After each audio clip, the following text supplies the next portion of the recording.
Good morning. We are live, everybody. Radio 5G. This is Michael Henry Dunn with my highly esteemed co-host Nancy Hopkins. Morning, Nancy. How you doing? Doing very well, thank you. At least we got the internet. Right. Yeah. For however much longer. With all the rumors flying around about 3 days of silence or 9 days of darkness or 12 days of Christmas. I don't know what it is, but there's something afoot, something in the works. Well, it's April 1st. Maybe it's a Fool's Day thing. Oh, yeah, that's good. Well, that's funny because here in Crestone, Colorado, in the San Luis Valley, which is supposed to be, it is a very mystical place with and electromagnetic anomalies and portals and UFOs and all kinds of stuff going on. So there's a Facebook page called Crestone Chill. That's, it's a community page and everybody posts something. So I just happened to go on there last night and there was a post saying from the Saguache County, that's our county here, Saguache County, it's spelled Saguache, which just makes me ache just hearing Saguache. It's pronounced Saguache. Anyway, Saguache County comes out with an official announcement. I'm reading this thing, and it's 18 minutes past midnight. So March 31st is over, and it's April 1st, right? But I'm reading this thing, very official looking. It says, Saguache County commissioners have determined that for the public safety, we must close the main road in from Highway 17 leading to Crestone, and that you must show papers demonstrating from your employer the necessity of your excursion in violation of quarantine. And if you do not, you will be subject to a $500 fine or imprisonment for 14 days. And it's sounding very official. I'm reading this thing. And then it, finishes up by saying, if you lack sufficient paperwork, simply take the brightest flashlight that you have and flash it 3 times in the direction of the sacred mountains. And at that point, a portal will open, allowing you to pass to another dimension, and you may then proceed quarantine-free and pass into the 5th dimension of it goes, Happy April Fool's Day. Oh, God, wow. Gotcha, huh? And it was only a few minutes later. Hey, let's introduce Maia for it. Why don't you introduce her? Here we go. Sure. Speaking of Crestone, we have a truly remarkable person with us today, a very good friend of mine, and a previous guest on Cosmic Reality Radio, and that is Reverend Maia Chrystine Nartoomid, who is a remarkable mystic and Akashic translator, an ordained priest, and for 50 years has been bringing forward quantum realm, highly advanced science, an overview of both the metaphysical and quantum physics in the context of the Ascension timeline, and with a lot of geopolitical implications these days, in terms of the story going on behind the scenes, and just an altogether remarkable person, and also a partner with me in a about-to-be-launched YouTube channel called Blue Star Rising, the Templar Awakening. Maya also serves as spiritual director of the Sacred Academy of Global Evolution, which is the co-sponsor organization of Radio 5G as a joint project of Cosmic Reality Radio and the Sacred Academy. So, Maya, thank you so much for taking the time to be with us today. Thank you. I'm really glad to be here, truly. Well, we've got a lot we can go through. I know your time is limited, and I would love to just be able to share with people some of the implications you're seeing about what we'll call the bug, because we know that there's robotic sensor devices or software, whatever you have, what have you, in place around even discussing what's going on with the infection these days. But there are some really fascinating implications, and its relationship, to EMF. The relationship between the infection and EMF is becoming more and more a topic of conversation, not just among so-called conspiracy theory circles, but among scientists and medical personnel. So what I'd like to explore a little bit is the big picture, and we've covered it a lot here, of what the 5G larger, let's call it the largest agenda that apparently may be lurking behind 5G, and how the infection, I'll call it, is being used as a cover for the rollout. We certainly see a lot of reports about how, with the quarantine, with the lockdown, everybody at home, kids at home, schools empty, workers supposedly staying at home unless absolutely essential, that there are major rollouts going on where 5G is being installed in schools during the lockdown because parents won't know about it, kids won't know about it, even administration officials of a given school may not know about it, and that they're using the lockdown to roll out the network because they can see that the movement to stop 5G has been gaining momentum worldwide. Not that I'm suggesting that the entire infection is simply a means to stop the anti-5G movement. That would be a wacky conspiracy theory. But it does appear that there are some credible reports that the infection is being used, the lockdown is being used. So I'd like to explore a little bit, and Nancy, feel free to jump in here with your own perspective on this. The larger picture that is emerging here of the relationship between 5G and the infection, and also what may be going on in terms of the reports we're getting about imminent action on the 100,000 or more sealed indictments, the supposed lockdown of the internet, a lot of what David Wilcock's been bringing forward. This is tying into this big picture. It seems like this is all over the map, but there is a big picture, a coherent big picture that's beginning to emerge. And there's the so-called plan and QAnon and mass arrests and the internet shutdown and the infection going on and 5G being rolled out. I'd love to give our listeners something of the big picture that you have shared previously, Maia. And also, we can tie that into letting people know that you and I will be co-hosting a new YouTube channel called Blue Star Rising with the theme of applied sacred science for the global crisis, which is going to bring forth so many fascinating stories and highly advanced material. So with that rather all over the place kind of preamble, is there any place in that you'd like to jump in here, Maia?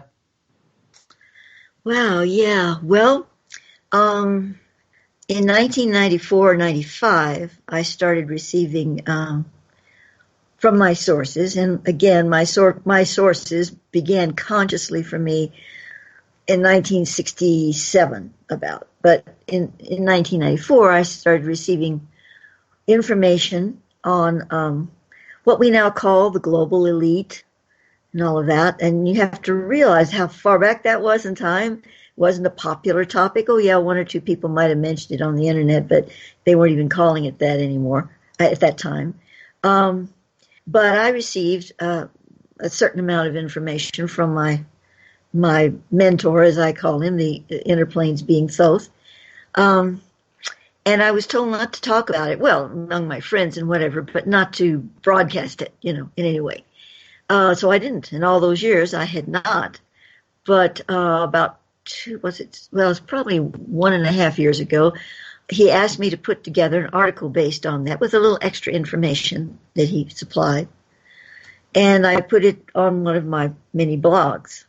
It's called, let's see if I can say my memory because it's kind of a long name, The Owl and the Rainbow Pussycat. Yes, that's what it is. And because he gave me way back even then pseudonames for these factions, not the real names, mind you, but the ones that he supplied me with. The Architects, the Owl, that's One World Legion, and the Rainbows.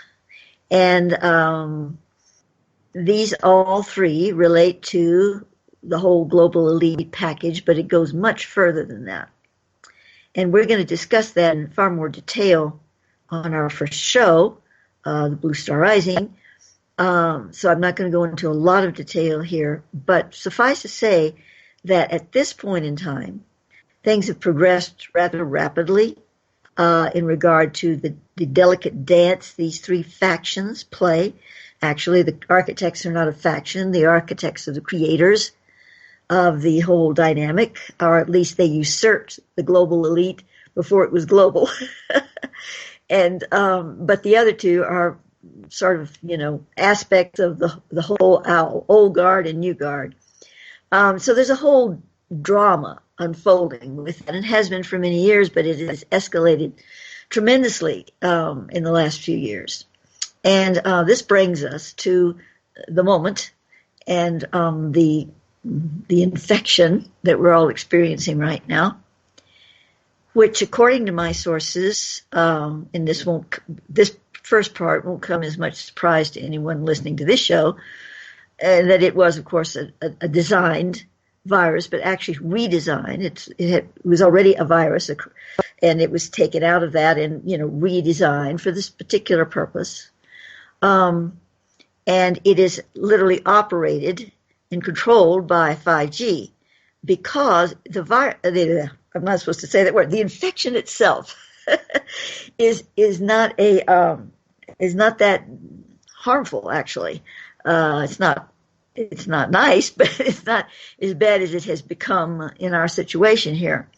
But it's merely used to transport something, to contain, transport, and embed it. And this thing that it's transporting, containing, and embedding, Thoth calls the H marker, like capital H marker. And it is created sonically. It is a sonic spinning form. When you turn the switch off and the sonic beam disintegrates, or it gets repositioned by something that kind of bumps it or changes the sonic code, it just disappears. I mean, the marker just goes down to nothing. It just sort of winds down and goes down to nothing. And when it does, within a very short period of time, the infection will die because it is attached to this marker. So it's a relationship here, and when one goes, the other goes on. Same thing, you kill the infection, and of course the marker disappears, unless it is at the last stages. If you've managed to survive that, and you're on the last stages, or if you have a mild version, you don't even barely know you have it, or they don't even know you have it, at the last stage, and I can't tell you exactly what that last stage is, may vary in between individuals. That's when the marker becomes embedded in the cell through what we call the Y chromosome. But if you look at a chromosome that's called a Y chromosome, it's actually could be an H. You kind of squish it back, and there's a little bar in between. It doesn't cross over. There's a little bar, and it becomes an H. This is an interesting part of all of this, which I won't go into here. But so you disengage the frequency of the marker, which is a sonic spinning field, and everything else collapses, kind of like the Wicked Witch of the West or whatever she was. So what does that? What will stop that? Well, there's more than one thing, and there's probably things I don't know about. But what I was given was what Thoth calls the reverse H marker. And he takes the capital H, and you see if you take a capital H and you reverse it, it's still a capital H. You can't tell any difference. But if you take that capital H and he's put certain points, little dots, on one bar and a dot on the other, 3 on one and a dot, this changes the structure of it, and it becomes a reverse signal. It's reverse to the H marker. So when you spin that, you get a reverse field. And when you get a reverse field, the other H, the one that's the original one, it's interfered with. It doesn't start spinning reverse too. It doesn't do that. But what it does is it just simply, it's changed the field. So it's imbalanced. If you imbalance the H marker field, it just starts to disintegrate. It spirals down. Even if you just give it one little jab, if it's a strong enough jab, it knocks it off balance. And it just goes, and it just, unspins.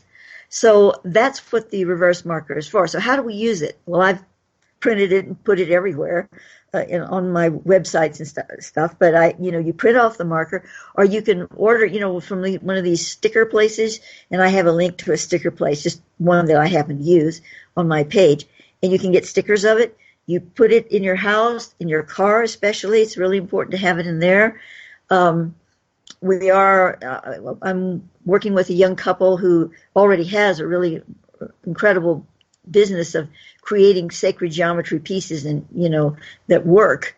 And they are donating their time and energy to create the marker in a certain way so it can be worn.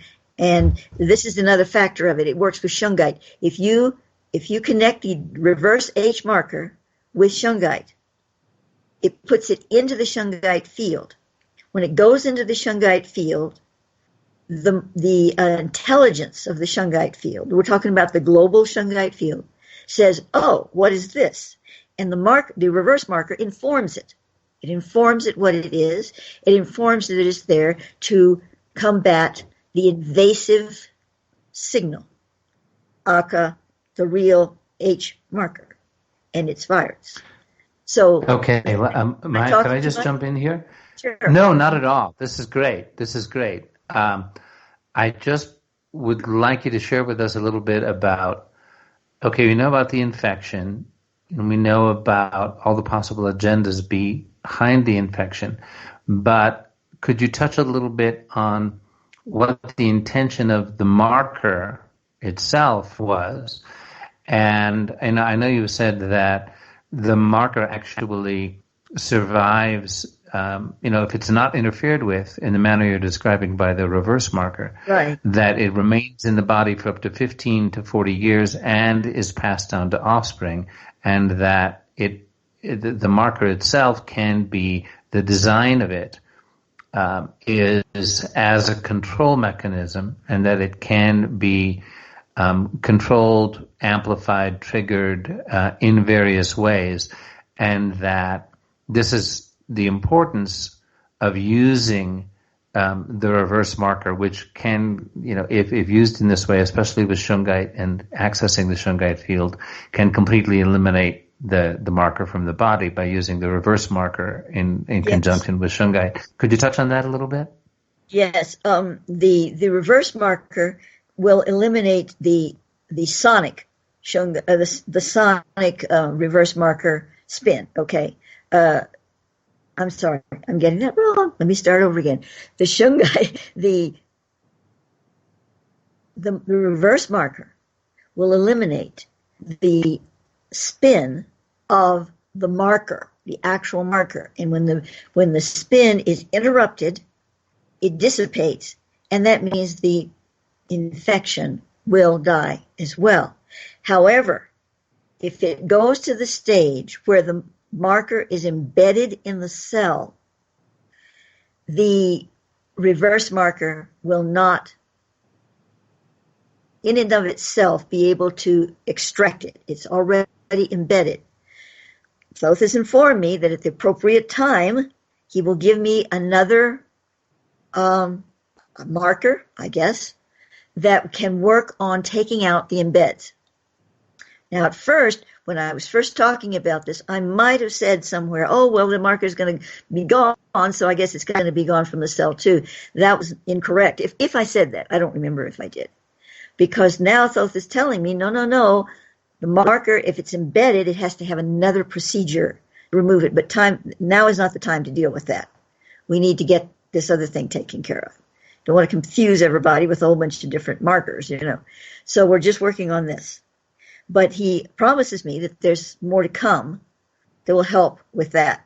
Now, what does this marker really do? The real marker, not the reverse one. I don't know the whole picture of that.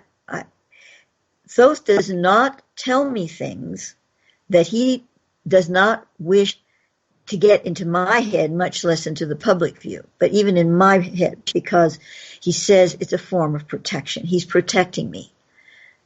So I don't know a lot, okay? I'm just sharing with you what I do know, or I think I know. And so one of the things else I want to mention here, of course, first we have the 5G is the trigger. If you turned off all the 5G on the planet, this would go away. But it wasn't created by the 5G. It's a partnership. It's a partnership. Now, the other thing is, he says the spin of the marker in the infection is very delicate. It's very vulnerable. You just have to know where that vulnerability lies. Because if you disrupt the spin at all, you poke it, and it goes, oh, and it gets off balance, you don't even have to do anything more. It just starts spinning down, and it's gone. You don't have to keep intensifying an energy field or a ray gun on it. It's just like one little tipsy-turvy, and it's out of balance, and it just goes away. And then the infection does too. So what gets it to do that, other than we've got this reverse marker thing going? Well, he said that certain energy fields on the planet can do that. And different people are more sensitive in their biocircuitry to the whole thing, like, okay, I'm just going to give a real simple picture. Let's say you have two different people. Let's say we have Joe and Sam, okay? And they both get into their car, and on this particular day, they start their car, and it just happens that maybe there is a signal coming out of somebody's refrigerator or something that happens to match up with the starting of that car. I'm getting ridiculous here, but I'm just trying to paint a picture. Okay, so you have this incident where these two signals are mixed from just that split second, and both of these people are carrying a spinning marker, okay? They have the infection, they don't even know it. Okay, so this moment occurs. In Joe, if he may feel a little funny feeling, nothing else. The spin was very, very, very, very, very slightly interrupted, so little, doesn't matter. It starts building again, and he's still got the marker. But Sam, his biocircuitry is different. It's more sensitive. And when that signal those two signals come together and it shocks the sonic wave of the marker, it's a big enough punch that the marker goes, oh, wow. I have to do a sound effect here. And it just goes, it spins down and it's gone. And the infection is not going to leave instantly, but a day or 2, 3 days, it's gone. And it's going to start, the symptoms are going to start dissipating right away. So you have two different people, two different effects. So he's saying that there's people out there, a lot of people out there, that have the infection, thus the spinning marker, and they have no symptoms whatsoever. And he says, incidentally, many people will never have any symptoms. But they have no symptoms whatsoever. Either they're in first stages or they're just not going to have any symptoms. And they have the spinning marker, and something happens. They go into a restaurant, some two signals cross over somehow. And it's just the right signals, just the right moment, and poof, it happens, and their marker just disappears, and so the infection is going to disappear. So we have a lot of people that's going on in at this time. Unfortunately, these these carriers, the asymptomatic, I believe they're called carriers, might have already infected someone before that happens. If they did, well, they've infected someone. Now, there's one other part I want to add here, and then I'll stop and take a breath. And that is that he indicated that places that have a lot of crystals, I'm not talking, well, yeah, if you had filled your room with crystals, that would kind of help, but he's really talking about underneath the ground. He's talking about the piezoelectric effect of crystals in the earth is the most potent. The minute you take them out of the ground, they're still wonderful crystals, but they lose something, So packed inside the earth, like here in the San Luis Valley, for instance, and you have a lot of water that's running over those crystals, you're creating a lot of piezoelectric effect. An area like this, you can still get people dying of the infection. In fact, I think, well, nobody's died yet, but there are a few in Alamosa that do have it. But the point is, even though, yes, if you just were totally crazy about this and everybody went around hugging, kissing everybody else, and you brought the whole thing, and it would be overloaded with all of this stuff, yeah, that would be terrible. But that said, in areas like this, where you have that crystalline water frequency, you're going to have a large number of carriers of the infection that the H marker spin is disrupted rather quickly. So, this is good. It's not foolproof by any means, but it really helps the situation. So he told me at the time, you have this Bing map of where the virus is and everything, and he just said to me, well, go look at Arkansas. So I went and looked at Arkansas, and at the time, which is about 4 days ago, there was one spot, and it had about 100 people that had the infection there in the spot, and I don't think any had yet at that time died of it. But the whole other state was just totally clear. Now, it doesn't mean it's going to stay that way, but he was giving me a point. And the point is it's much slower to take effect if people are minding their P's and Q's in those states and doing social distancing and doing what they need to do. It's going to be a lot slower because of that. But if you overwhelm the area, because if you're standing even 6 feet away from someone and your marker is spinning, let's say you've got it and your marker is spinning. Well, let's say the other person has it too, and they don't know it yet, but they've got it. So they have a marker that's spinning. Those two markers are going to phase match, and they're going to create a stronger signal. So you have a room of crowded people. Did you hear that? Yes, I did. I think it's worth mentioning in passing, you were talking about Arkansas and it being clear, but you didn't mention that Arkansas has huge beds of crystals and that was the factor, right? Yes, I'm sorry. I meant to say that. Yeah, it's absolutely lousy with crystals under there. Yeah, that was why. Mm-hmm. Okay. Now, yeah, so roll on, yeah. Okay. Well, I'm almost through with the part. As I said, it's hard to stop on the subject because I have so much and more is coming in every day about how it works. And not just about the reverse H marker and all of that, but how the whole system works. So you have a room full of people and you have quite a few of them maybe have the asymptomatic, they've got the marker spinning in them. And maybe some of them will never ever know it because they'll play out the whole cycle. They won't know they ever had the infection, and yet the marker will have embedded in them nonetheless by the time of the end of the cycle. But you have all this room of people, and they have all these spinning things. These are going to gather momentum if they're in proximity, and 6 feet ain't going to do it. If they're in proximity with one another, they're going to gather momentum. They're going to make the whole thing strong, all of it, the whole field that it's creating stronger. Now, this is where shungite comes back in the picture again.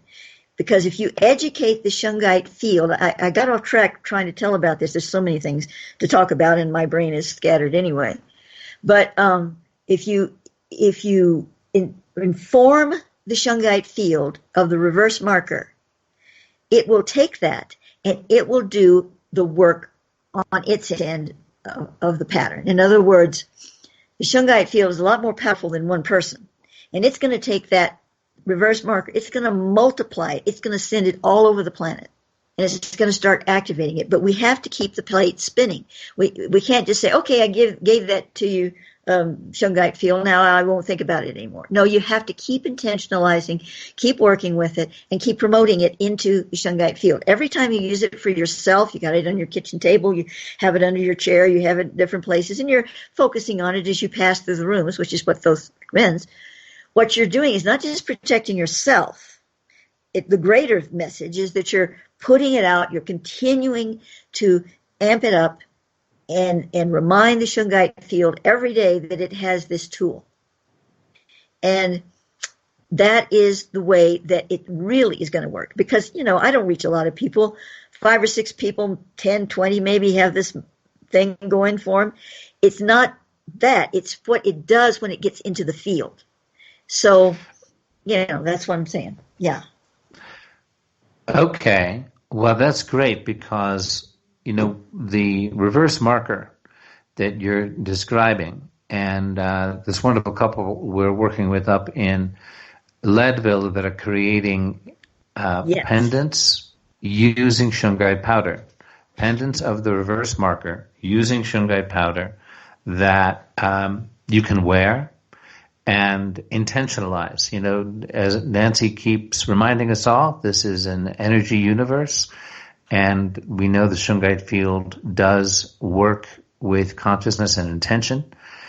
And, with the help of Derek Condit, thank you, Derek, we're helping to create these shungite powder infused pendants with the reverse marker that can disrupt the spin, educate the shungite field to more powerfully disrupt the spin of the harmful marker, which, as you say, it's the marker is kind of the overriding point above and beyond the infection, which has, its own agenda that they're using.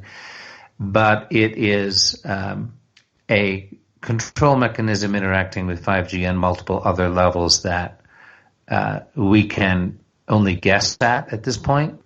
It's enough for us to know that, at this point in time, we have been given a means to work with the shungite field with this reverse marker to disperse the infection and, as you say, hopefully to remove the marker itself entirely from the body, unless it's embedded in the cells, and we'll get some other means to deal with that later. But I want to remind everybody who's listening. Yeah, I just want to remind everybody who's listening, and Nancy, maybe you want to jump in here, that this is not spooky dooky woo woo land we're talking about here. I know it sounds like it's like, oh, there's this capital H and we put some dots on it, and we spread this magic powder on it, and we wear it dependent around our necks, and everything's going to be lovely. I mean, social distancing matters. Washing your hands matters. The science of the medical experts coming to the fore about the rates of infection. This all matters. We all need to pay attention to this. And this information, is about the marker, the reverse marker, the sonic dynamic that was used to create this, the reverse spin that can be used to dispel this. This is all hard science, but it's high science that a lot of us, just walking around are still living in a Newtonian universe of gravity. And, we hear about Einstein and quantum physics and all the rest of it, but it hasn't penetrated our understanding as to how the universe actually works. And this is the level on which these dynamics that Maia's brought forward here work. And I just want to also mention, which I should have mentioned at the beginning, that, that what we call the quantum realm information that Maia's been bringing in for a long time, this has been validated by some major scientists. NASA astronaut Edgar Mitchell, who was the founder of the Institute of Noetics, explored and examined Maia's material in depth. And he was so overwhelmed by the profound nature and validity of it that he said to her, I'd have to devote the rest of my life to your work, and I've already got my own institute, my own work going. But this is so profound and valid. L. George Lawrence, the inventor of the first laser engine, also was deeply exploring Maia's work and also validated the science behind it. So I just wanted to mention that stuff because, here on Radio 5G, we do our best to balance between, on the ground political activism, civic action, legal action we can take as citizens, reclaiming our sovereign rights, taking back our power, right, as takebackyourpower.net, wonderful organization doing a lot of work in that regard, to honor the 10th Amendment, that any powers not reserved to the federal government are naturally belong with the states and the people, and that's been completely overridden by the FCC trying to tell us we just need to have 5G rammed down our throats and we have no right to protest. Well, that's not what our founding fathers said, and we're sticking with them. So, and then we balance it with the fact that this is an energy universe, the fact that the Shungite field can be worked with in this way.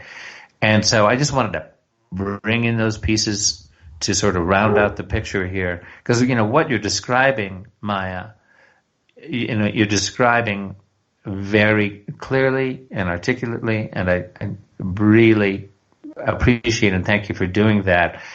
And I just wanted to let people know a little bit about, the full scientific picture on this. Yes, thank you. There are two other things I'd like to mention here, if I may. One is, and this is hardly a scientific test, but it's promising. Several people, a handful, I don't even remember how many, 2, 3, something like that, have contacted me who were convinced that they had the infection on some level. They had the symptoms, and they said using the marker had reduced the symptoms for them at that time. One that was especially interesting was a woman who is a healer, and she has a client, and that she sent remotely the reverse marker to. The woman did not know about the marker. She didn't know it was being sent to her. She didn't know anything. But the healer sent it remotely to the woman, not knowing anything about it. And the woman reported that day, the next, very shortly in that period of time, that she'd been dealing with it for a week. And she reported that she noticed immediately that her symptoms had gotten much less. So, coincidence, could be coincidence because it's only a few people, but I thought it was very promising. So that's one thing. And the other is about this young couple who are creating these markers, and it's also a plate. The plate is really more important than the markers, and I want to talk about that in a moment. And I would name their store, but then they're not ready to handle orders yet. But when we get on the our show, we will be able to let people know where they can order these things.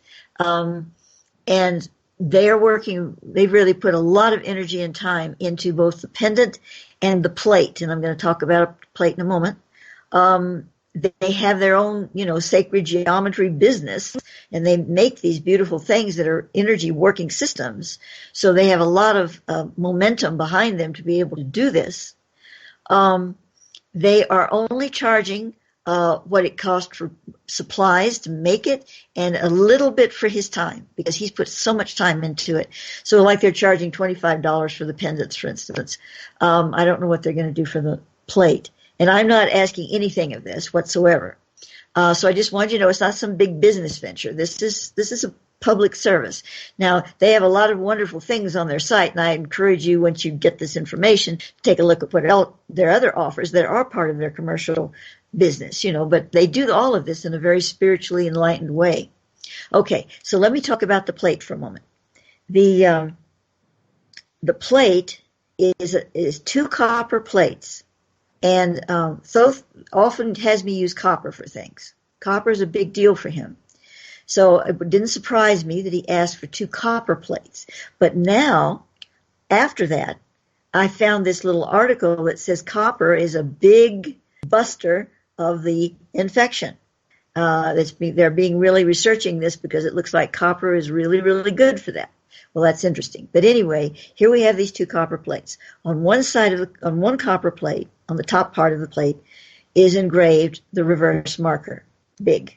On the bottom plate, on the bottom side of that plate, is inscribed 4 of them to form a square. I'm going to be talking about the reverse marker as a cube, the reverse marker cube in a moment. But that's a even more powerful dynamic, geometric of it. So you have 1 on the top and the 4 on the bottom. Now you're making a sandwich, and in the center goes a little shungite powder, because a little goes a long way energetically, and it's mixed in with some acrylic or resin. And Thoth assures me that won't disturb the frequency of what we're doing here. And then, but only a little, because mostly it's going to be, the two plates are going to be pressed together, not just delicately put together, but pressed. He has a lot of equipment in his shop, and he has something that can press it, so it's really under tension. He wants the shungite powder to be extremely pressed, under pressure, as much as we can get, and then seal all that off. So you have a plate with pressurized shungite powder between the shungite cube geometry and the plain between the reverse marker cube and the reverse marker plane, and you've got it pressed down. So this little octagonal, it's going to be an octagonal plate, you put under your chair, under your table, under, whatever. You can take it and put your food on top of it until you've charged that, and then if you only have one of them, well, you're just going to have to spread it around. You might want more than one to be able to do all of this. And you're not just trusting that everything's going to work. It does. But again, you need to intentionalize. It's important. The more intentionalization you do, the more powerful it becomes. So all of this is in the works, and they should have all of this ready probably another week, 2 weeks tops, and they should have it all ready to go. And they've already actually sold 40 of the pendants to people locally. They just went ahead and made them and put them out there to the people locally. Another thing I want to say about this is they have, my dear friend, their dear friend, has a healing center, and I mean the whole thing, the saunas and the everything. It's in a huge healing center, but she does some very special work in there, and she has something called an iCube machine or something. I'm not exactly sure what that is, but she swears by it, and I trust her implicitly. She's a true healer and a technological healer as well. And she says this, you can put any kind of vibrational signal in it. You can put shungite signal in it. You can put, lapis lazuli. You can put other specific things that have nothing to do with crystals. And then you put whatever you want in that field, whether it's a person or an object, and it infuses it in that field. So they have taken the shungite powder, and they will take the powder they get from Derek when it arrives, and they're putting all that powder into this field, in this iCube, and they're charging it up with very specific frequencies. And one of them is the vial that the healing lady uses. I'm not mentioning any names right now because I don't have their permission, that she uses to, she has had over and over again since this infection started, she has had success in healing people of the infection that had obvious symptoms, and some were rather severe. So that vial of energy is going into the shungite powder, which is going into the pendants and into the plates. So we've got something I feel is going to be super, super powerful here. No guarantees can be made. Of course not, and you want to observe all the other protocols. You don't want to think you've got some magic potion and you can just walk out and go hugging and kissing people. That's not the case at all. But this is a very powerful addition to the established protocol that you need to be doing. Okay. Well, this is really good. I'm really glad. Can I just jump in here for a second? Please do. Because essentially what we've got happening, in the big picture, is God, whatever you conceive of God as being, the cosmic intelligence, Gaia, more than even Gaia. Gaia is the creator God. But the source God is giving us tools. But it's that old saying that a friend of mine said. She said, you know, when I'm hungry, I pray to God, but then I get the hoe and I go out to the garden and I uncover a potato. We have to participate. So even though this might sound wooey-wooey to you, or you don't really understand it, relax with it. It's just a story. All we're doing is telling stories. Think of it that way. And what makes the story real within the concept of reality is your witnessing of it. You're putting your energy into it. So if we give you this story, and it sounds a lot better than the one you're being told on mainstream media, go with it. Imagine it. Because reality is what we think it is. So I just wanted to throw that in there. These are tools, but we are the thing that's going to make it go. Exactly. I totally agree with that, Nancy. Thank you. Yeah, amen to that. The picture that's emerging here, I'd love to see if we can segue, and I appreciate, Maia, you're giving us this time today. I know it was at rather short notice, and I'd love to see if we can touch briefly in the remaining time before our break on the unfolding bigger picture, geopolitically, and how all this ties together. What I'd like to do, with your permission, I could, you know how I'm called upon to do the thumbnail distillation of things, right? And a lot of our... And you do it very well. Right. So with you, well, good. Thank you. But I'd love to just do a quick thumbnail of the owl and rainbow architect thing in order to invite some conversation with Nancy and with you around what's coming in from QAnon, the stuff that David Wilcock and other people are covering in terms of, okay, there's the infection, there's the 5G rollout, there is the rumored mass arrests related to the sealed indictments, there's the rumored, internet shutdown. And, I've been following this for about 8 years. And, these rumors have come and gone. The announcements, here it comes, shutdown, mass arrests, global currency reset, etc. These rumors have come and gone. Announcements have been made and proven false, over and over again. Well, the infection and the 5G rollout and, what's going on behind the scenes of the Trump administration have changed the scenario a little bit. So let me just quickly share what Maia's received. That we're all used to hearing about the cabal, the central banking families, Illuminati, etc. And it's easy to just think of that as some monolithic structure of bad guys with a centralized command structure who are running the world. It's not that at all. There are factions within factions. This is one of the things about a group that is motivated by service to self, for the domination of others, for self-gratification. They tend to betray each other. They tend to fight each other. They tend to not be unified because it's central to their philosophy to, selflessly advance for their own gratification. So what you have, Russia's a separate entity. It's not part of the cabal. China's a separate entity. It's not part of the cabal. The central banking families, what some people refer to as the RKM, I'll leave those initials alone, but those who know what they are know what they are. That the picture that Maia's received, and it really resonates for me. So it's not about naming names, which is that there is puppeteers above puppeteers above puppeteers. There's the 1%, and then there's the 1% of the 1%, and then there's the puppeteers above the 1% of the 1%.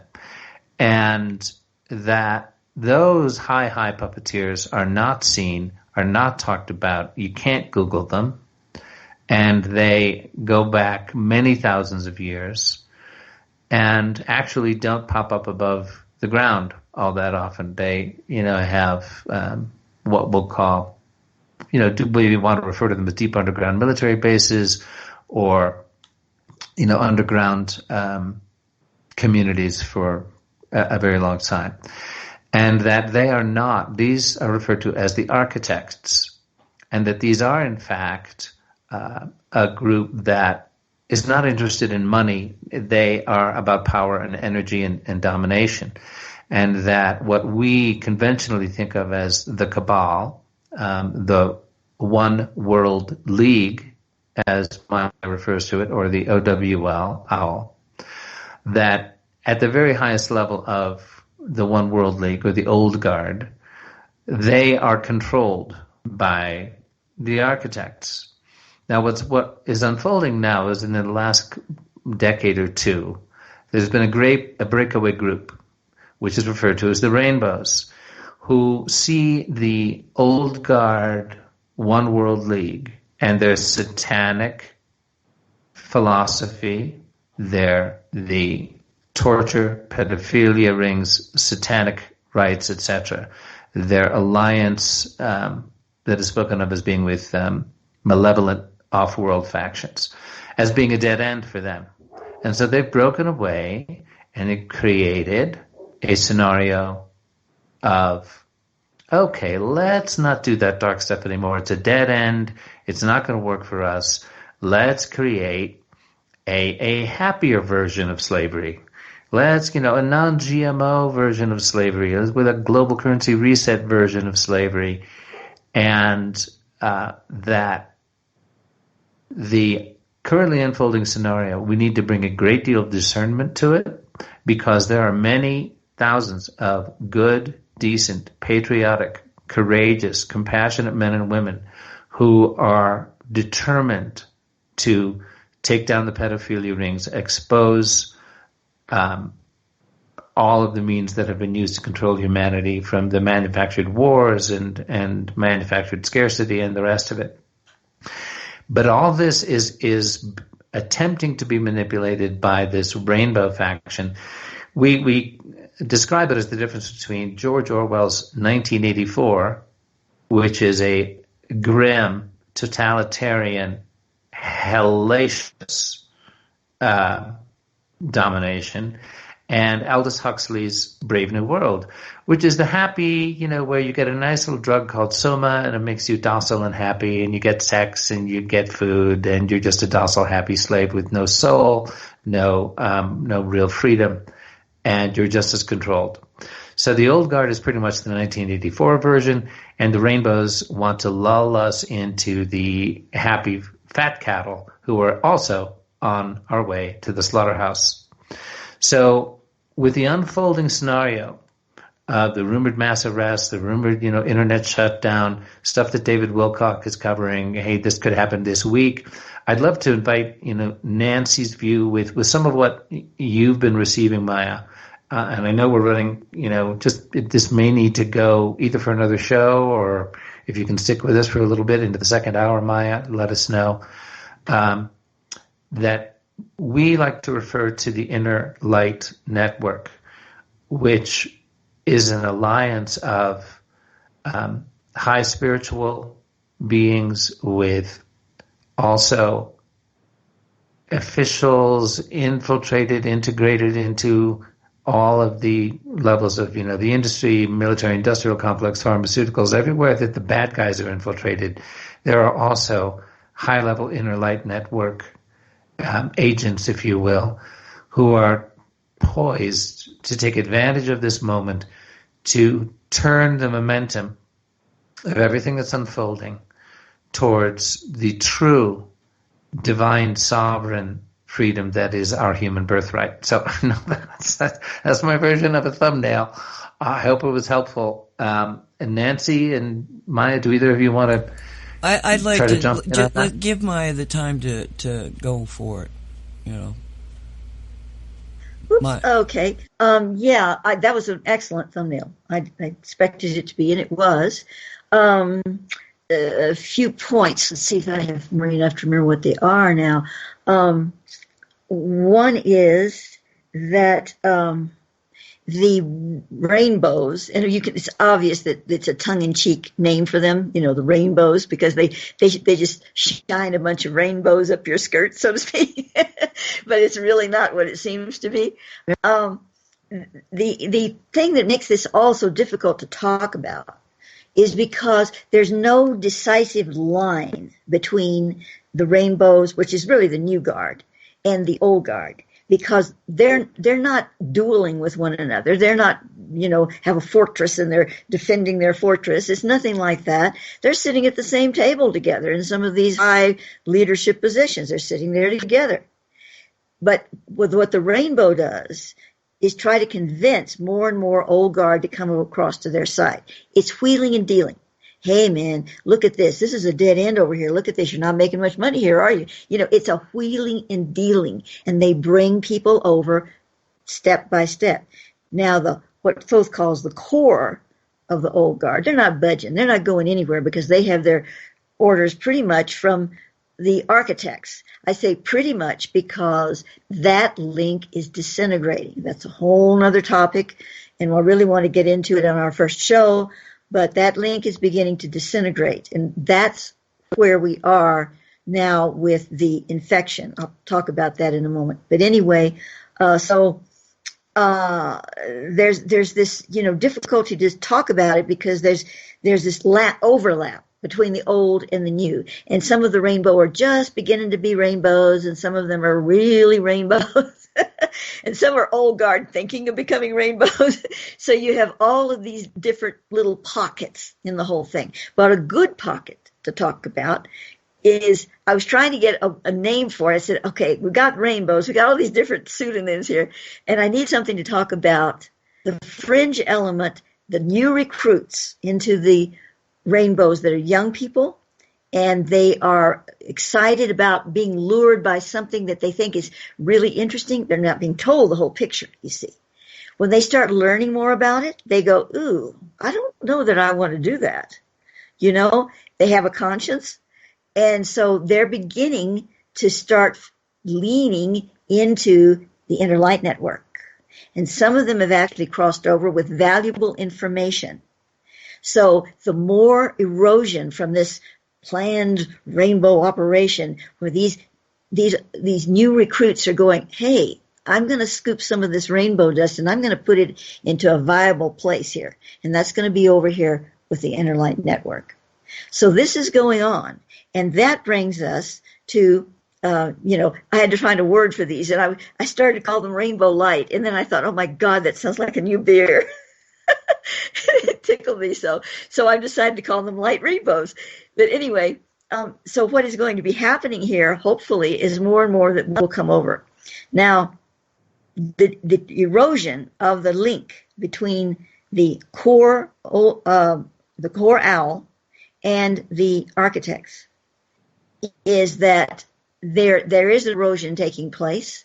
I'm not going to go into all the details about that for another time, but it's happening. So the architects have been, the owl have been creating this virus scenario and trying to build up their viruses and get this spin going in this H factor, and they've been working on it a long time, and they almost had it, but they could not get the spin to hold. Remember, it's very vulnerable. Even now, that spin is very vulnerable in the marker. They couldn't make it work good enough to release it. And they're scratching their heads over it. They want to get this done, couldn't get it done. All of a sudden, a rogue operation comes in that's empowered by the architects, puts the marker in there, and they own the project. And the old guard is going, oh my God, because they wanted it, but it's not in their control now because the marker is operated remotely. It can do different things remotely. So they don't have control over it. And they're old. They're very old, most of them. So, they're like, they could have protected themselves otherwise. There's all kinds of things involved here. So we have a rogue operation that's really not rogue because it's being initiated by the architects. If the architects want to do a reset on the owl, and this is the big picture, and it's really rather interesting. It's kind of scary because you have all of these things are up in the air now. And the reason they are, all of them are becoming desperate, even the architects who don't become desperate easily. They're all becoming desperate because they see the light at the end of the tunnel and they don't like it at all. So I'll just say to be continued right there. All right. Well, we're at the top of the hour, and we're going to take our break at this minute. And maybe, Maia, when we come back, you can let us know if you're able to stay with us or if you need to. I can stay for a while. Yeah, sure. Oh, okay. So, Nancy, what do we got to take us into the break here? Well, this is very interesting. It's called the Coronavirus Support Music. And we played it on the Shungite show when we were interviewing Barbara Menezes. And I think you'll find it very, very inspiring and energetically inspiring. So we're going to do that right now. Just let me push the button.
Seven, 9, 4, 6, 2, 2, 1, 1.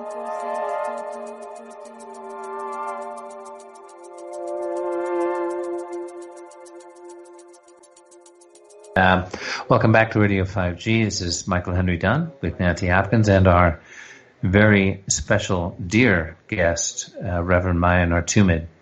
So we had a really interesting thread going here with what we summarized for you at the end of the last hour. So Nancy, Maia, do you want to jump in on this? Well, I wanted to ask Maia, because obviously you didn't listen to the song. But Maia, did you listen to the song? I listened to it all, and I really liked it. And when I was hearing the whispering and the numbers coming through, that seemed to me like they were inserting psionic numbers into the frequency. That was my take on it anyway. Yes, that's exactly what they were doing. So that's why I wanted to make sure that you heard it, because it's...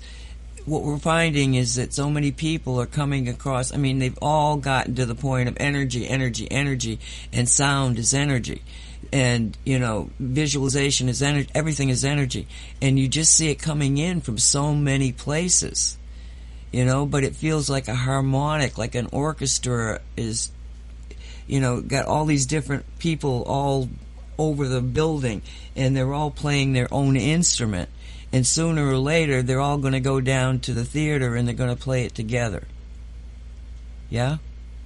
Yes, I totally agree with that. And I'm ready. I'm tuning up all my instrumentation. Absolutely. So, where do you want to go, Maia? This is your opportunity to, Oh. Okay. Well, I think I'd like to talk a little more about the potential that is on the horizon for the planet right now. Now, I listened to all of the David Wilcock 3 hours, this last one anyway, and I was very inspired by a lot of it. I felt very resonant, or thothically resonant, shall we say, my Thoth stream, with a great deal of it. There were places I really didn't feel resonant, but, I'm not going to go into that. But the point is, in general, I did feel resonant, especially when he was talking about, the hope, we're going to get through this and there's a brighter tomorrow type of energy about it all. I look at it a little differently, and that's not to necessarily say that we're not going to have this sudden shift over. That would be great. However, there are factors involved from my point of view, that is the Thothic view, that says that may not happen quite that magically. Not going to go into that, but that's just my Thoth take on that. But in the bigger picture, what we're looking at here, and I'm not sure I'm not the only one that's saying this, but we are seeing the cracking of the egg. And there's an ancient Akashic translation that I brought through many years ago, but it's very resonant with this. I wish I could pull it up at this minute. Maybe I can while somebody else is talking. But it has to do about the chick cracking the egg. And then the Bennu bird, flying, or the phoenix, whatever you want to call it, flying out of the egg. And I think right now on the planet, we're cracking that egg, and that some of the light that's shining through is kind of a painful birth, and it could have been a lot easier if mass consciousness had listened before now. But that's water under the bridge. They're going to be listening now. At least some of them are, in a way that they were too busy to listen to before. So as terrible as it is, and I'm not minimizing the loss of lives and the suffering and all of this that's going on. It's horrific, but it could be much, much, much worse. So I think we're cracking the egg with this, and the helpmates that we have, the angelics, the ultras, the luminaries, whatever you want to call them, I think they're really helping us to see the light right now, so that it doesn't have to be worse before it gets better. So we're really ready to cross that point. And Thoth gave me a message for 2020, and he gave it to me on December 31st of last year. And at the time I read it, and I went, ooh, that looks like we're in for some stuff. but I didn't know what exactly. One could guess, but I didn't guess this. And now when I go back and read that message, I go, oh, wow, does it make sense now? So it's very short. I don't have it up at the moment, but I would like to bring it up. Maybe someone could cover for me for just a few minutes. It would take me about 5 minutes to read it once I find it. So if you... Sure, I'm familiar with it. I think it would be great to have you read that, Maya. So... well, okay, let me cover for it, because go for it, Nancy. I feel that yesterday when Barbara Menezes, the woman who did that with her husband, the music, and that will be in the tape because she's given us permission to use it on YouTube. That music, the woman who created that music, has the ability to directly communicate with Shungite in a very, very real way. I've never heard, we've had her on a number of times, and I've never heard her say anything that does not resonate true to me. I think I connect to Shungite, but she does it, she'll ask Shungite questions, I just have this, I kind of live there.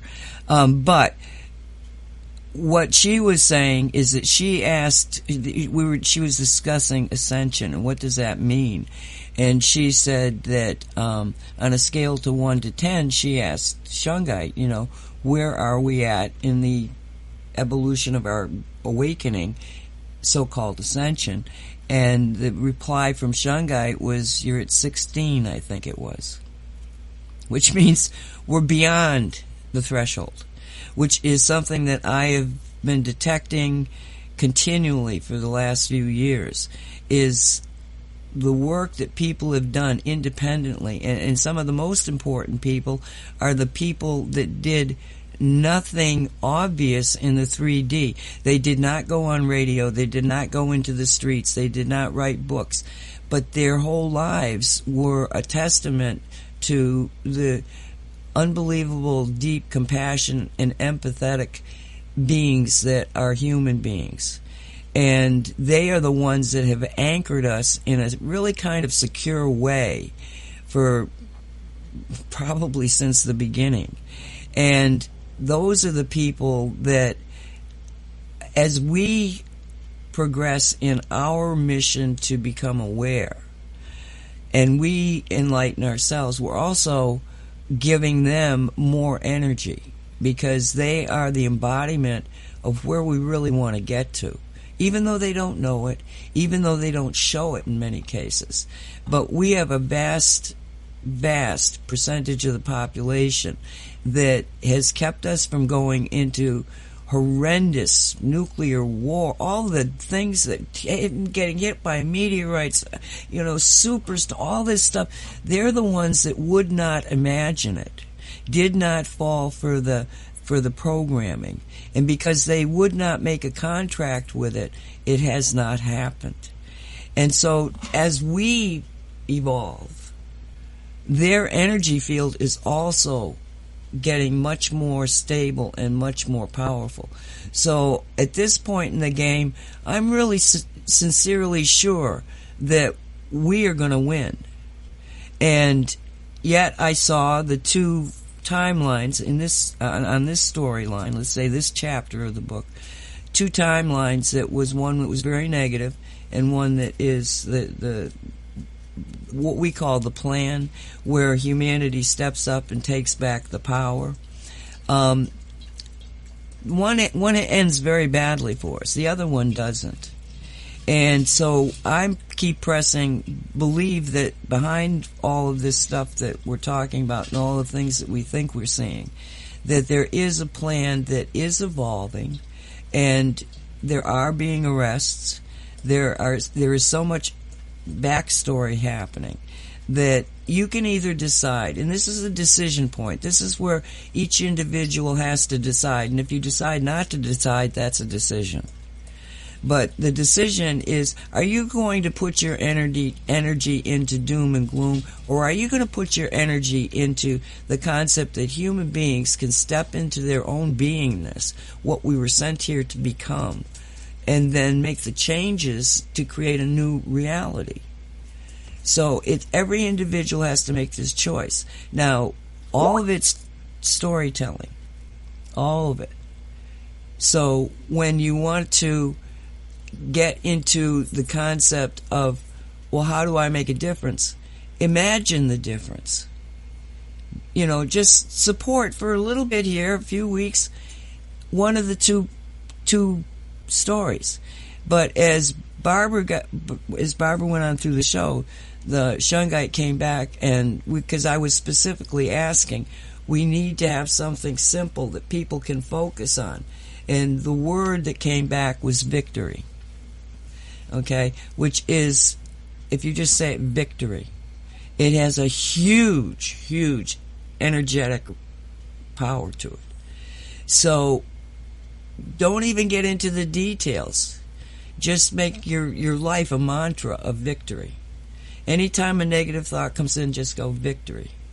And if we can unify ourselves around one concept and get into the details. I mean, Maya gives you a story, I'll give you a story. There's all sorts of stories. You can follow a story because it's the one that you resonate with. And I think that we're all making up stories, talking different ways of doing things, putting it on the table, and that the story, the end story, is going to be much, much more than any of us conceive of. But it's the one that is victorious for us. So, victory, victory. And Maya says she's ready. So, go ahead, Maya. Okay, thank you. That is very inspiring, and I totally agree with you, Nancy. In fact, I just want to put this little thing in here. In 1975, my mother and I were asked by my source to go to Zion's National Park. We were living in Salt Lake City then, which was another mission we were on.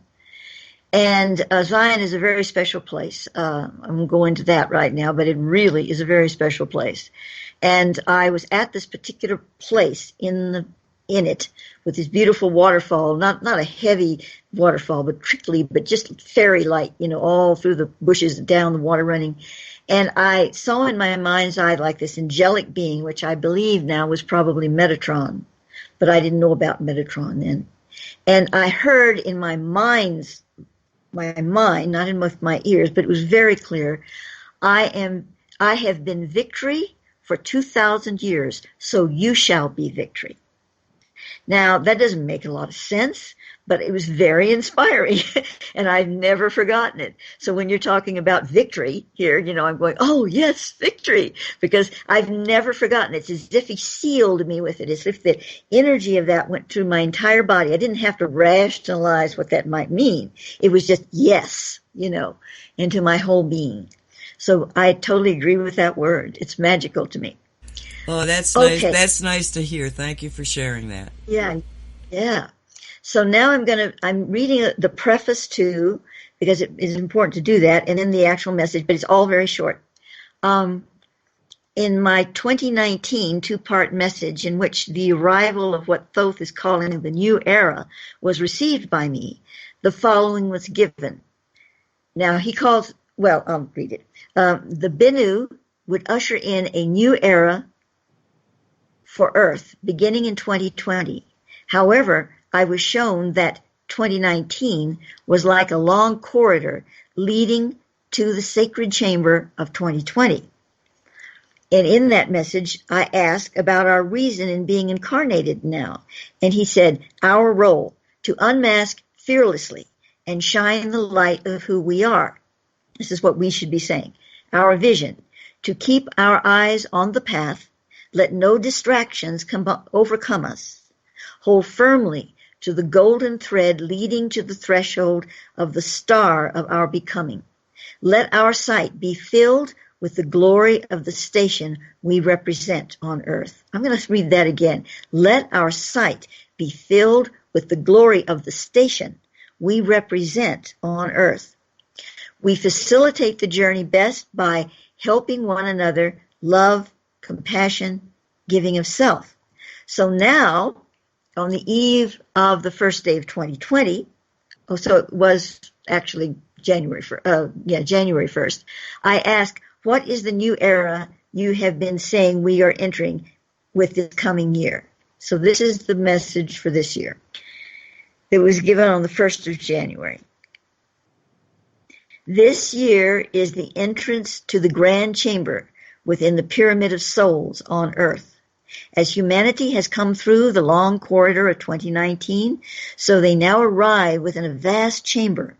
They come out of darkness and confined space to a seeming vastness. It is still a mystery, but now the vision is expanded. There will be those who cover their eyes and try to return into the corridor, but that way is no more. For these souls, seeing will not be believing. They will create their own limited sight and scurry to the furthest places where they will find only more space. No safe corner where there'll be for them to hide. Others will pause on the threshold to the chamber and wait. Wait for others to lead them. Many will wait too long. Then there will be those who see and know the path. They will hold deep communion with the guardians of the way and find their true role amidst chaos, the chaos. The year of 2020 offers 2020 sight. Resolution can only come through self-awareness. It does not take many to break open the seals, yet those few must be unwavering and diligent in thought, word, and deed. There will be a great undoing in this year. What began to be revealed in 2019 will come undone as a tangled twine in 2020. As each strand is unwrapped, ancient barriers will come screaming down as an agony. What has been kept hidden for eons will pool inside the mouths of the naysayers until it cannot be contained any longer. The lies will turn to dust on the tongue, and many will become broken of spirit as a result. Yet this desertion of hope will be replaced by a resolve to create anew, for hope often must become distilled into a sweeter wine of longing from which a new creation emerges. Hope is generally a focus on the need for a particular outcome. Understanding grasps the reality and frees the emotions, charging the soul to action. 2020 is the beginning in earnest of a march to the promised land. Yet who has made this promise? It is given by the mandate of Lord Michael before time on earth began. So it will be fulfilled when these souls of earth free themselves from the self-imposed constraints they have created in time. However, there is a more immediate brightness to shine in 2020. It will be raised up as a little light, so small as to be scoffed at by those who cannot see beyond their noses. Yet it will be the precious thing that grows in the night. For all those who can behold it and recognize its power, a true awakening will unfold for them from that glimmer. From the mandate of Zarathustra, humanity will bear witness to the whole truth. Okay, that's it. Well, thank you for that. I love the way you write, or you and Thoth write. I mean, it's just, it's got its own energy. Let's put it that way. So why don't you tell people where they can find out more about your journey? Yeah. Well, first, before I know Michael can tell more, but I want to say this. If you want to find that particular article, which has a link to my 2019 articles, which are really, pretty nifty too, you can just Google Thoth, let's see, what is this? Thoth message for 2020. Yes, Thoth message, that's Thoth, Thoth message for 2020. And I'm pretty sure it will come up for you. There will be the link to the other articles, the 2019, and down at the bottom of the page, I have a video version where I bring this forward again in a sort of an activational format. If you give give me those links, I can put them in the comments on this YouTube. Okay, right. I will do that as well. Yes. Okay, Michael, would you like to tell more about where they can find stuff and everything? Yes, indeed. We are launching a new YouTube channel that will be co-hosted by Reverend Maia and myself. It's called Blue Star Rising, the Templar Awakening. And its focus will be applied sacred science for the global crisis. And we have that link already here in the chat for Nancy to share. And it'll be on the YouTube of this Radio 5G program once that is available. And we're going to have amazing guests. Well, like, for example, Nancy Hopkins, our friends Gail Mack and Chad Edward of the Holy Grail Vortex Protocol, founded by Mary Hardy, and some of the other really remarkable sacred science teachers who came to our conference here in Crestone last November, the Blue Star Rising conference. And we're very excited about it. This is going to be an amazingly revelatory, fun, engaging, entertaining program, Blue Star Rising on YouTube. It'll be every Friday at 2 p.m. Mountain Time. 2 p.m. Pacific Time. That's 3 p.m. Mountain. And that starts this coming Friday, April 3rd. And so if you are able to tune in with us live, that'll be wonderful. For all of you listening who are interested, I'm also going to post the link to our 5-minute trailer. And we'll be live every Friday at 2 p.m. Pacific, and the video will show up shortly thereafter.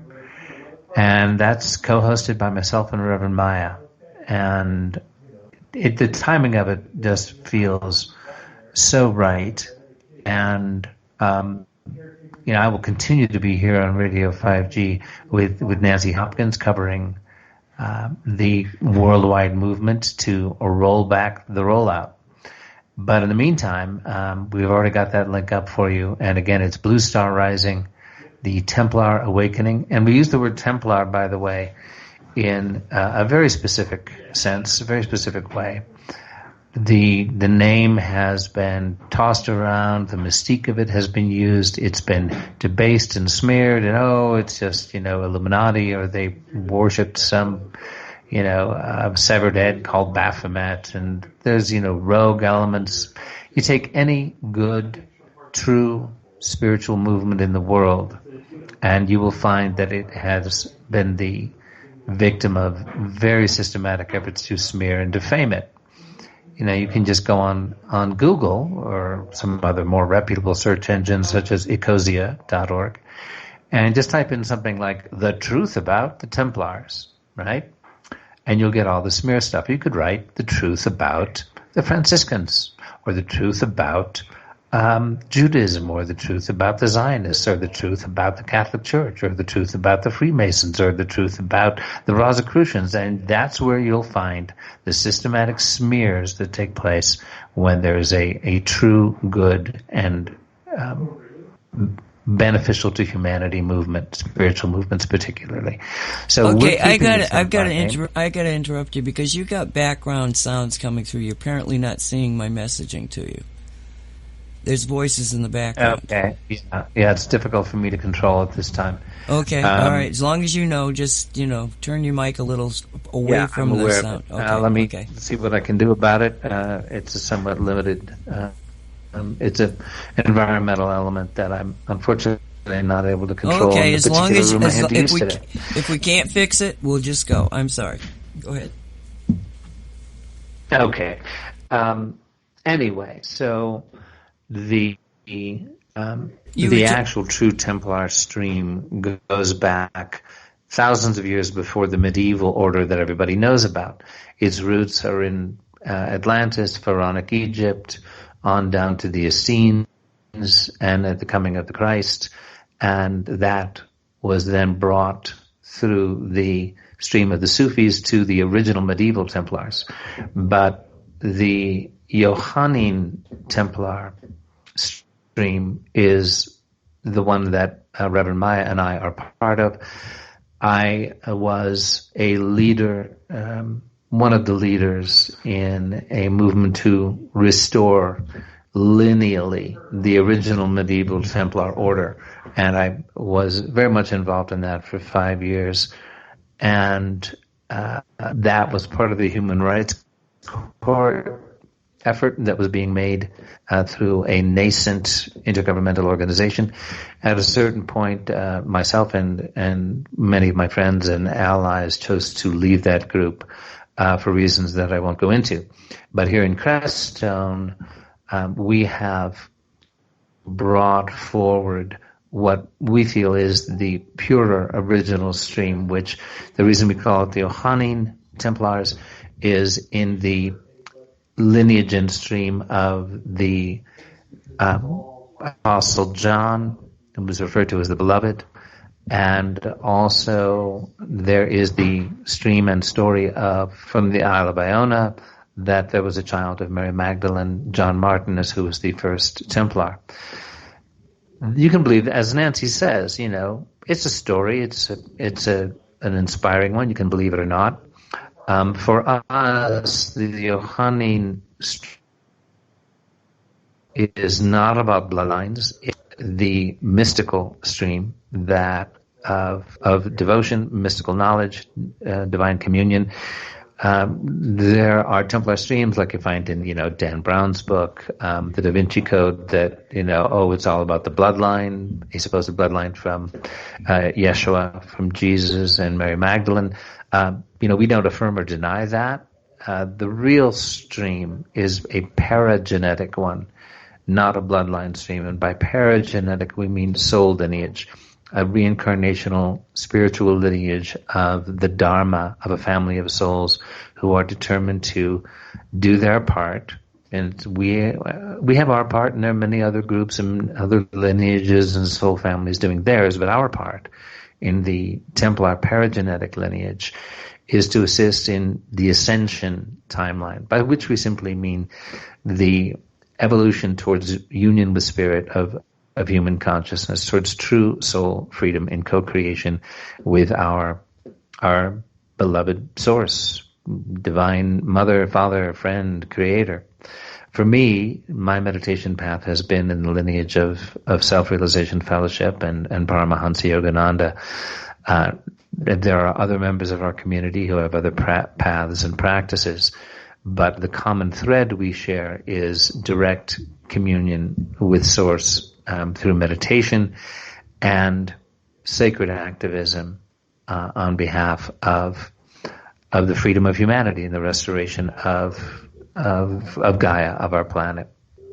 So that is the applied sacred sciences that the Templars were always involved in, and that involves the grids and ley lines of Gaia and the right use of those energy sources and patterns to help us bring forward a higher level of evolution for humanity. And that comes into the wonderful tools that are coming forward, working with Shungite, working with his reverse marker to help dispel the infection, working to create a bandwidth of, because ultimately, as we know, it's an energy universe, and frequency and vibration are the true levers of radically transformative change in the world. So this new YouTube channel, again, it's Blue Star Rising, the Templar Awakening. I just wanted to let people know what we mean when we say the word Templar. And that's what it's about. So I hope that's helpful. And Maya, did you want to jump in on any of that? Well, you said it so beautifully. I don't know that I have a whole lot to say, but I always can find something to say. I just am very excited about this because with my work, which I've been doing, and I've been doing nothing else but this since I was 16, and I'm now 71.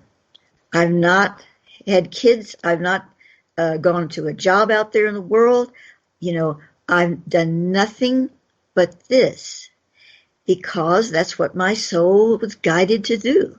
I'm not fanatical about it. I just can't seem to want to do anything else, There's an inner driving force about it. And so, but when I've been a lot of times alone. I had a marriage for 15 years, and my spouse at the time was very much of a helpmate in many ways. But even so, I feel that I've been on a very alone path on the physical. Certainly, I've had the mentors and all of this energy from the other side, and I have good friends, but it's been long distance mostly. And now I have in my community right here, and until the quarantine is lifted, the quarantine was on in my living room, these wonderful spiritual family, Michael and Eleni and Edie and Patricia, that are so much a part of my life and work here. And we're all doing this together. It makes such a difference for me. And I'm not complaining about my past. I've lived a charmed life in many, many ways. I'm just saying that it's very much changed now since I was guided strongly to move back to Crestone, having lived here in the 90s. And I moved back in February of 2017. Everything just completely opened up like a flower. And I feel at this stage in my life, which admittedly is my last stage of life, is one where everything I've done up to this point now can be taken and opened up and put into the field. Because, yes, I've been on the internet a long time and whatever. I don't have a huge following because I don't go out there and do lectures and seminars. And, you have to do stuff to be able to get a large audience and stuff like that, which I haven't been able to do, and I didn't feel it's my path anyway. So now I feel that I'm on a threshold here of being able to open this up and bring it forward, and also I have Michael working with me because he is I feel it's destiny that he and I work together on this, not just on this video radio show, but on what we're doing on all our projects, on our documentary project, the Hunting Templars, all of it, that we bring two streams together that were once completely together, and they went separate ways, not because of any disharmony, but they needed to gather the pollen in various areas of experience. And it's touched base and many times along the way, but now it's come back full circle, and we're uniting the two strands that have gathered all this energy and information, and we're bringing it back together. And that's what I feel is happening in this launching of this show. I feel that this is the point where that starts, the rubber hits the road, so to speak, and we bring it all back together. That's my feeling anyway. I see in the promo for that link, which I can't do because I'll do it later, that your artwork is going to be involved in it, which is awesome because I just so appreciate what you have. So again, tell people how they can, access your artwork, because your artwork carries so much energy with it too.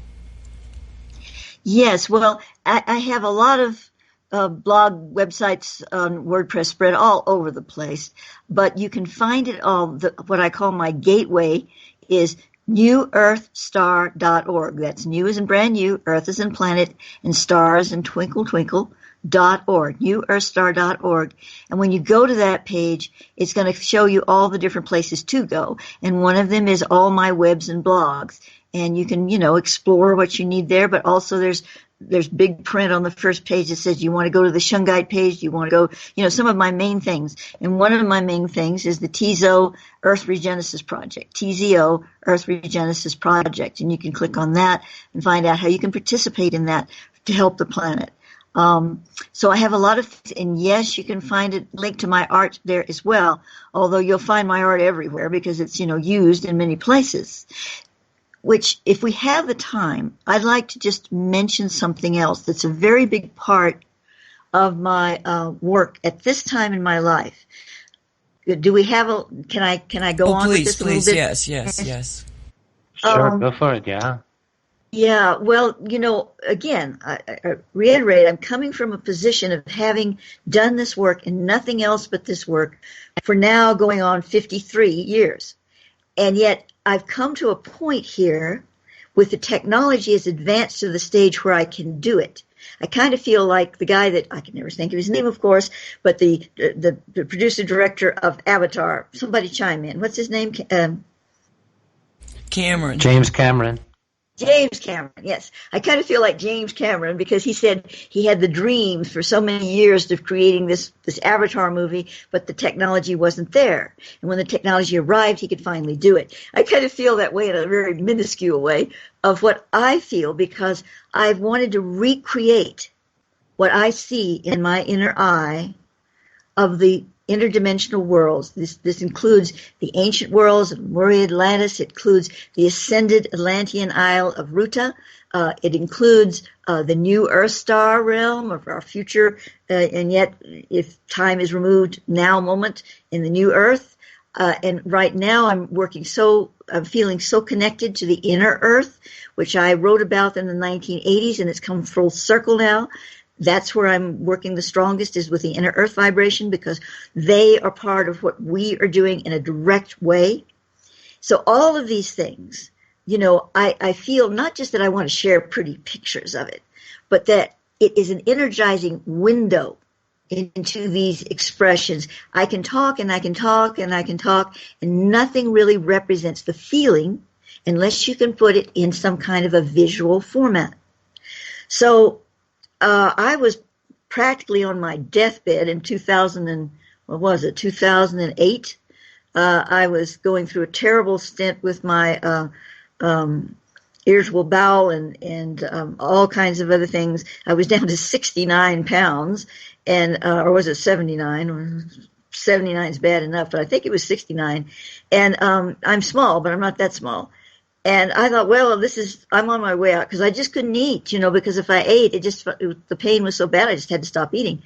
So I thought I was looking at shows on, crossing over into the other worlds, and I was getting ready, I was really getting ready. And then I saw this ad on television about Second Life, this virtual game. Well, it's really not a game. I'll talk about that in a minute. But this virtual world, and I saw this person they were becoming a leopard, and they were prancing through the jungle, and it looked so real. And I thought, oh my God, here I was lying in my recliner chair. I could barely push the buttons on my computer, and I'm thinking, I want to be a leopard. So what I did was I went into Second Life, and my life changed. It was primitive then, not so now, but in 2008 it was.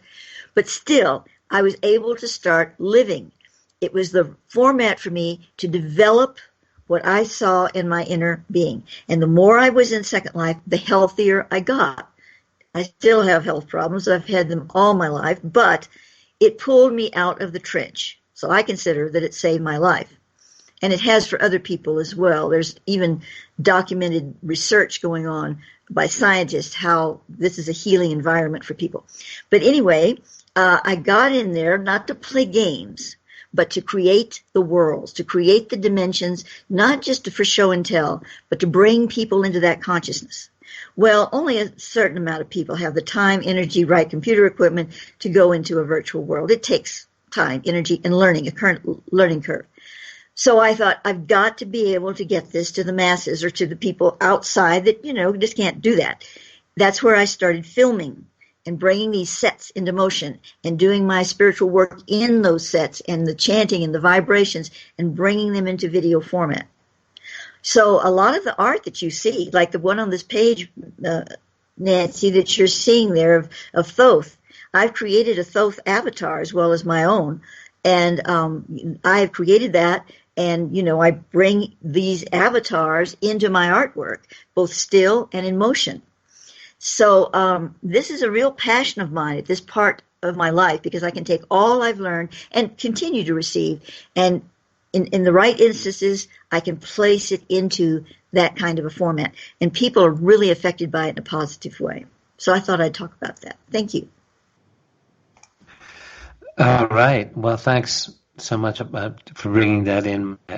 These are amazingly beautiful sacred environments that you've created in Second Life, and activational elements and material that, even if it's not about specific information being conveyed, the activational power, the soul awakening power of it is really strong. So I'd like to touch on, in a few minutes we have left here, as we're sharing with people the upcoming YouTube program that we'll be doing every Friday at 2 p.m. Pacific, Blue Star Rising, the Templar Awakening. Just why we're calling it Blue Star Rising. What is the blue star? What's this rising dynamic that we're describing here? And the blue star refers to Rigel, blue star Rigel, in the constellation Orion. As you look at Orion, there's the three belts, and then down below the point of the sword is Rigel, which is referred to by scientists as the blue star because of the unique blue light that it emits, which appears to be identical to the shade of blue light that was seen in the blue light meteor that exploded over the Shungite deposit in Karelia, which Nancy has covered and explored.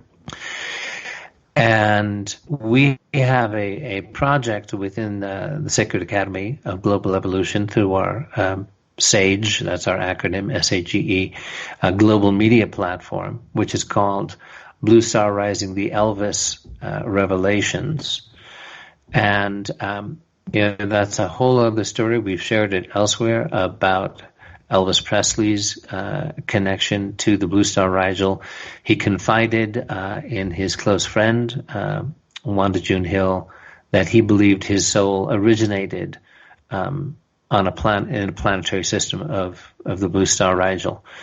And Maia received that information independently through her inner planes mentor, that there were souls who came to Earth to be of help to humanity in our upward evolution spiritually, and that there were particular souls. And Maya said, oh, well, such as whom, for example?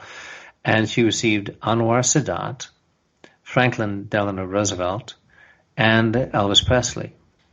And so there's this correlation. Elvis, we have a recording of Elvis telling his friend that he was from the Blue Star Rigel. Maya had already received that independently. And the remarkable nature of the soul of this man has been attested to by many, and there's a hidden story that is being brought forth in the documentary that we're producing, which is being directed by a very gifted, well-established documentary filmmaker, Academy Award-nominated, Emmy-winning William Gazecki, who is also in our Templar community here.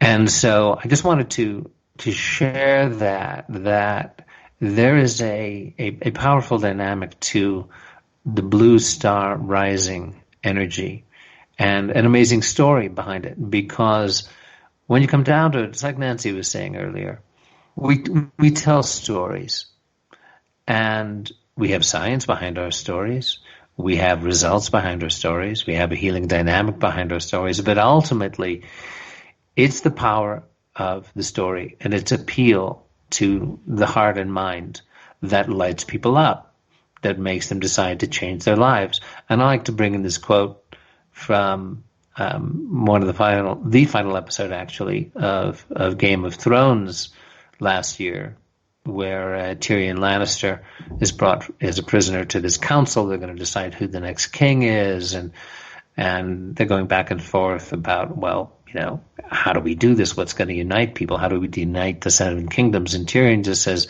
what unites people? Is it flags? Is it armies?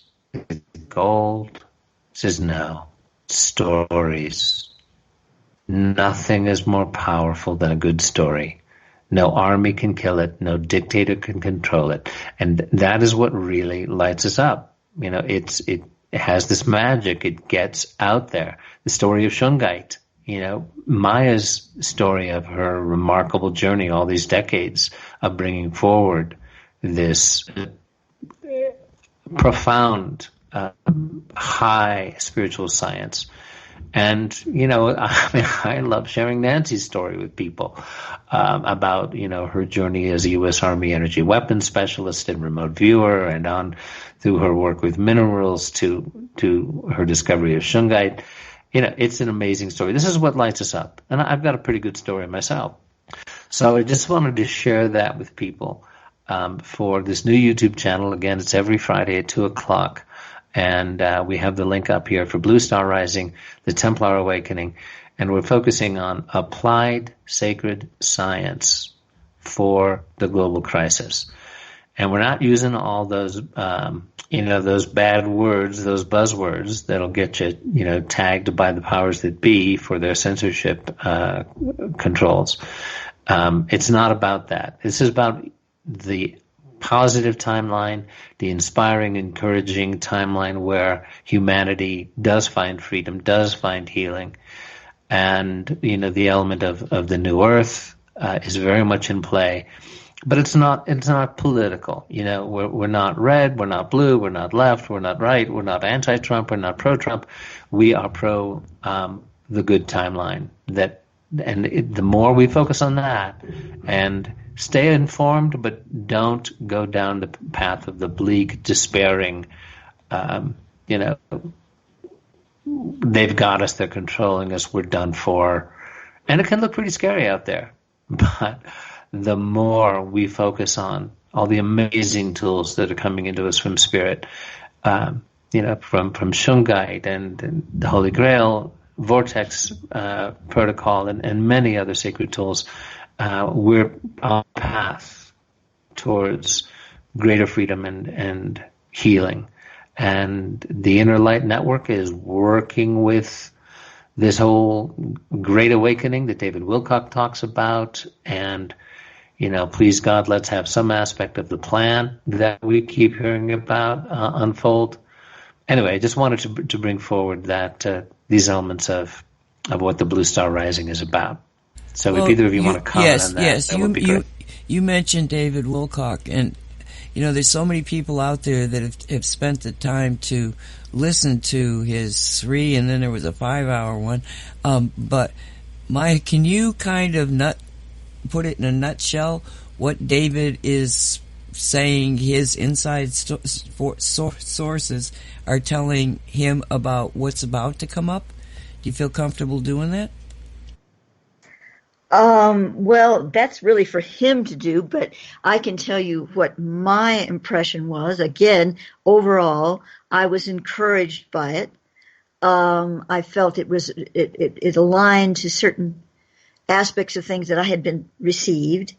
The part that I'm unsure about is the whole reset, the global reset at this time, and the details of it. That's not to say there isn't truth in it, but the way it's being presented, the story that's being given is on a squeaky wheel. I mean, you got 3 wheels that are greased and fine, but that fourth wheel's kind of wobbly, okay?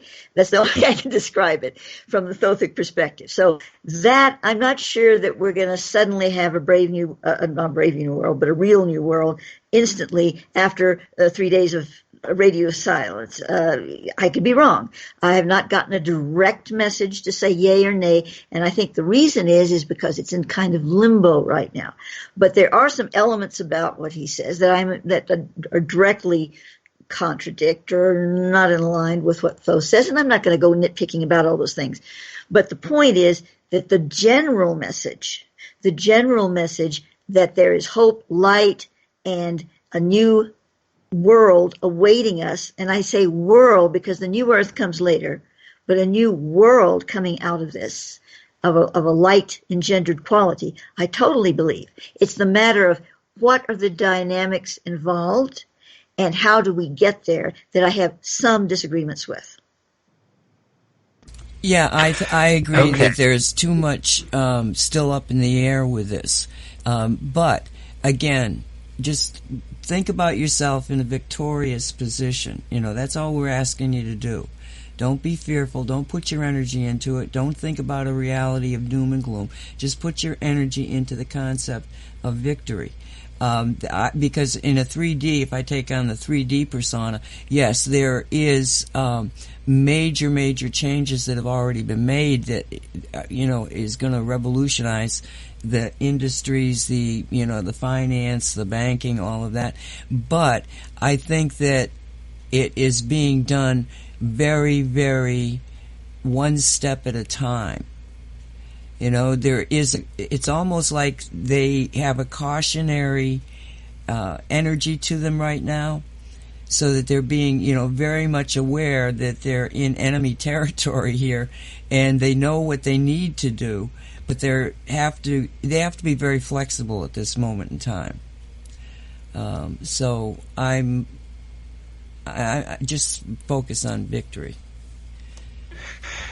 Yeah, I'm on board with that. The idea of the mass arrests, the sealed indictments, and specifically, taking down the pedophilia rings, that to me, to expose and take down that network, the satanic rituals, the blackmail system that has also been used as, if you take, for example, the Jeffrey Epstein story and, the island, and some of the people on his plane who would go to that island were already deeply involved in this terribly dark stuff. But then there were others who would go to say, oh, I'm with the billionaire influential Epstein. I'm on a plane with Bill Clinton and Kevin Spacey. Oh, aren't I part of the inner elite? And then once you're on the island, you are compromised. And the way that system has been used, if all this gets exposed, for me, God bless the brave men and women who are out there with these sealed indictments and doing the work to shut down these rings, because that is about the blackest evil that can be conceived. And if as part of all this, and I really don't care if the rainbows are doing it or the inner light networks, trying to help them, accomplish a greater good and then turn it towards the light. If these people are stopped and these children are saved and rescued, that is a great lifting of darkness and a great growth of the light on this planet, and a reestablishment of the true rule of law, of the higher divine law.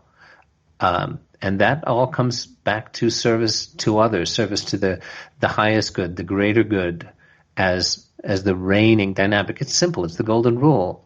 Do unto others as you would have them do unto you. And with that, we have to end the show. Okay. All right. It's top of the hour. Maia, thank you so very, very much for being with us. We have to do this more often. Thank you, Nancy. I always enjoy being here. Yeah, I always enjoy being here with both of you. All right. So Radio 5G signing off, and we'll see you next week, folks. God bless us, everyone. Bye for now. Thank you for listening. May it be. Let it be.